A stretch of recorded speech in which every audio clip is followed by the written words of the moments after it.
too, because I might need help in answering the question. Thank you. It's not real difficult, but I just might not get answers. And, okay, let's give them a chance to answer first, then you'll help me out. Oh, well, you can answer the question. What is this? A microphone. Very good. Did you know this is a microphone? No. You do. And what do we do with a microphone? Okay. We talk into it. And why do we talk into a microphone? So that way everybody can hear us. Oh, very good. Very good. Okay, I wouldn't have needed you. They answered the questions real well. Okay, and why do we need a microphone in this church? So I can talk. Okay, and then they can hear me, right? All right. So do you need a microphone when you want to talk to each other? If I asked you, I want to talk to her, would you need a microphone? You would. How do you talk? In a calm voice, in a normal voice. And when you talk to me, do you need a mic? Do you ever talk to somebody and just whisper in their ear? You don't ever do that. You never whispered to anybody? You know what it is to whisper? Oh, okay. Do you whisper? Okay. So we don't need this to talk to each other. And when we have parents, sometimes you need a mic to talk to your parents. Do they always listen? Do they always listen? Okay, well, sorry about that. So, do you think a microphone might be handy? All right. Now, do you ever talk to God? Do you ever pray? You pray? What do you do when you pray? You what? You bend down and, okay. You fold your hands.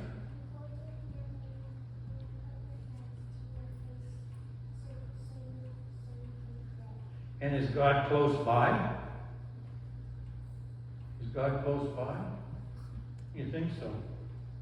Do you think you might need a microphone to talk to God? So when you pray, you say, "Hey God!" You don't have to do that. When you pray to God, how do you pray? Real quietly, don't you? And He hears you, right? Very good. Very good. And that's true. He does hear you when you pray, even if you just whisper in His ear. Okay, I didn't embarrass you too, did I? Pull you down here, because I didn't know they were going to answer, but they did really well. Give them a hand, please. Okay, here.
The Holy Gospel is written in the 18th chapter of St. Luke.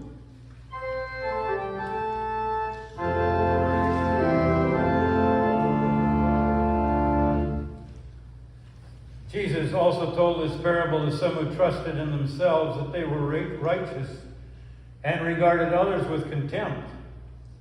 Two men went to the temple to pray, one a Pharisee and the other a tax collector. The Pharisee, standing by himself, was praying thus: God, I thank you that I am not like other people, thieves, rogues, adulterers, or even this little tax collector. I fast twice a week. I give 1/10 of all my income. But the tax collector, standing far off, would not even look up to heaven, but was beating his breast and saying, God, be merciful to me, a sinner. I tell you, this man went down to his home justified rather than the other. For all who exalt themselves will be humbled, and he who humbles himself will be exalted. Here endeth the gospel for the day.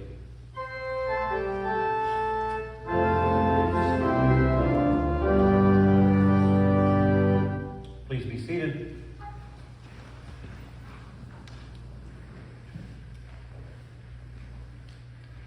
Why did you come to church this morning? That's not a trick question. It's a good, honest question. I wonder how many of you this morning before you came to church were analyzing whether you should go or not. What would be the benefit? So, why are you here today? It's a good question to ask. Our gospel text talks about two people coming to the temple to worship, to pray.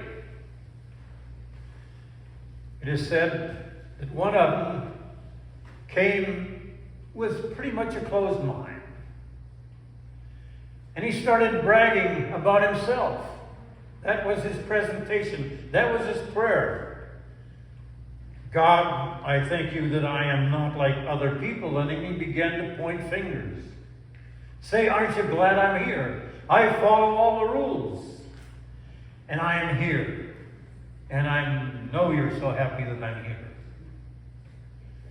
I wonder how many of us come just to look up and say, well, God, I'm here. Isn't that wonderful? The other person came with more of an open mind. He came for a purpose. He thought that something might happen. He felt that he might be at peace, that he was guilty of a lot of things he probably shouldn't have done and would be here and receive forgiveness. There was something that he expected. He was not complete in himself.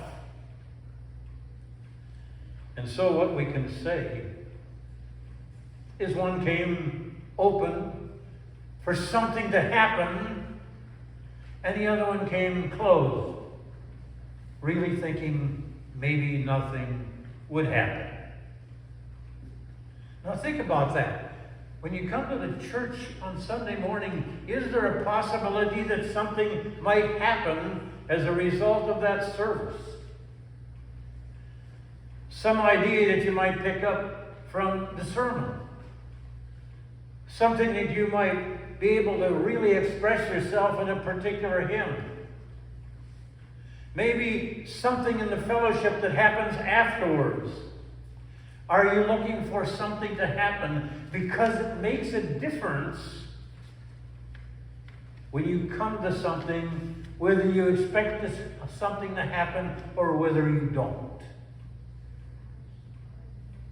And if you come and you say, I really don't need to be here because I follow all the rules, and in myself, I feel all right, that God really is pleased with me, so I don't have any place to go. I don't have any place to improve. That's the height of arrogance when you come and say, I don't really need to be here.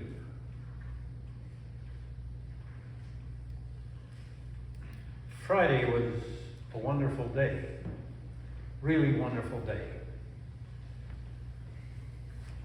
It started out with a funeral. I know that doesn't sound so wonderful. And people get a little perturbed, I think, someone with me, that I say I look forward to funerals. Because I look forward to funerals is because I believe so totally in the resurrection. That people who have been suffering are now released from that, are in the company of those people that are loved that have gone before them. And the people coming to a funeral have a purpose. They all come with a purpose. It might be to revere the life of the person who has just passed. It might be because they have a special relationship and they want closure. It might be to support the ones that are grieving and to show that you are grieving with them. And all people come with a vulnerability to that place that they don't come any other place in the world. They know that they too are vulnerable and that life is not forever on this earth. And someday they are going to have to depart. So they're open to listen. And I can't believe how many times people have talked to me after a service and said, "Oh, I so needed to hear what you said today, because it reminded me of my time left and what I've got to give." The second incident was a reunion with two of my classmates from high school. People that I've known for 60, 65 years, who I only get together with every 2-3 years, talk on the phone once in a while. But I went with anticipation because I wanted so much to see them. I had to rearrange some schedule. And they said, we're only here for a short time. We came in for a wedding, and we got to go because we can't drive anymore, and our kids are bringing us in. So I rearranged some things in order to be down to see him. But I came expecting something good. And we talked about things that old people talk about doctor's appointments, about difficulties, things that haven't gone so well. But we were both vulnerable at that time. We were all vulnerable at that time. We didn't have to brag about something we'd accomplished. We didn't have to talk about where we'd been. We were just sharing. And then we went back to the time when we were kids and talked about how wonderful things were in relationship then. And the glory of being in relationship for that long and being supportive to each other. It was tough leaving. There was all tears kind of welled up. But we came expecting something positive, and something positive happened. The last event of the day was going down and hearing the Hendrickson, that's what it is, right? Hendrickson band. Because one of our students was in it. Not to watch a football game. We could go at halftime, didn't have to see the first half because I've got no players in that game on either side. I don't go to a football game to see a football game. I go to see somebody I care about, want to watch perform. But it came with anticipation. I said, they must be really good because they're going in the competition. And I came looking for something positive, and it was even better than I expected because I was expecting something good. I heard they won first place.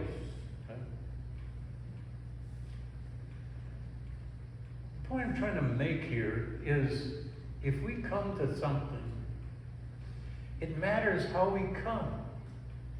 If we come for a relationship and we want to make it positive, if we expect it to be there, it probably will happen.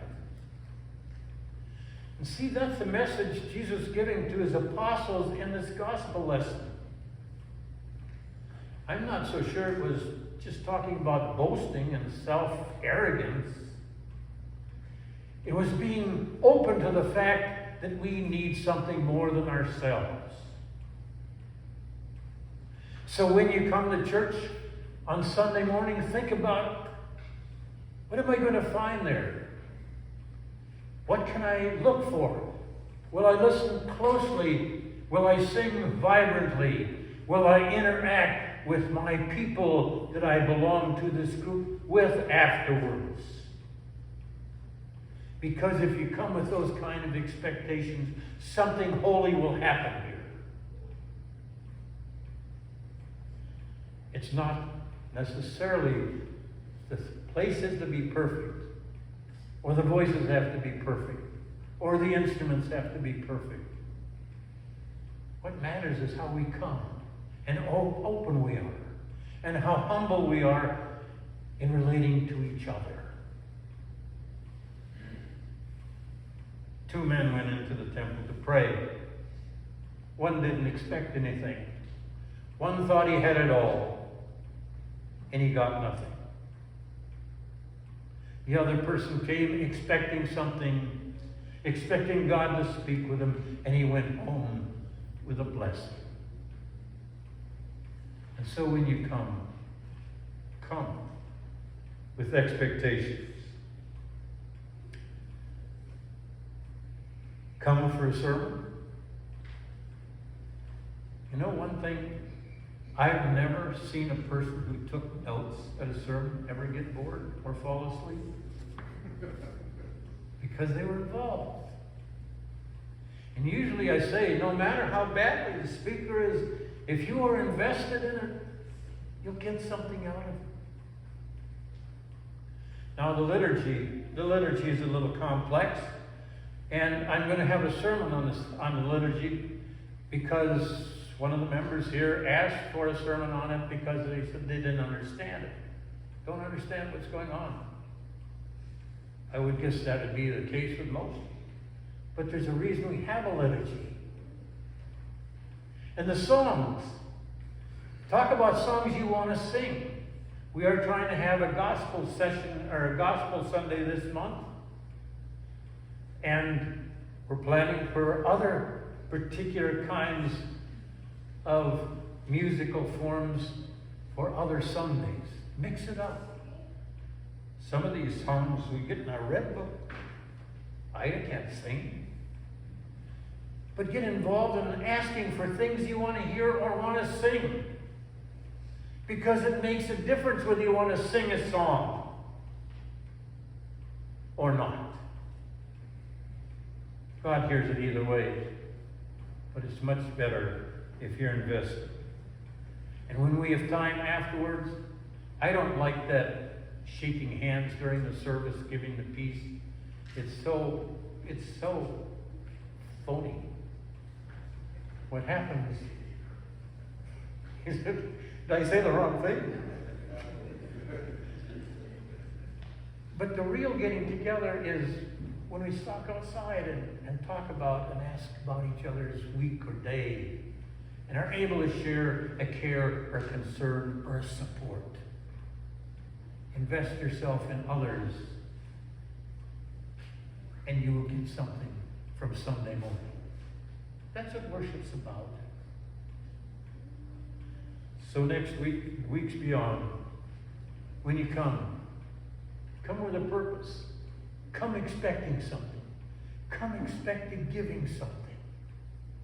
And you will get home with a blessing. Amen.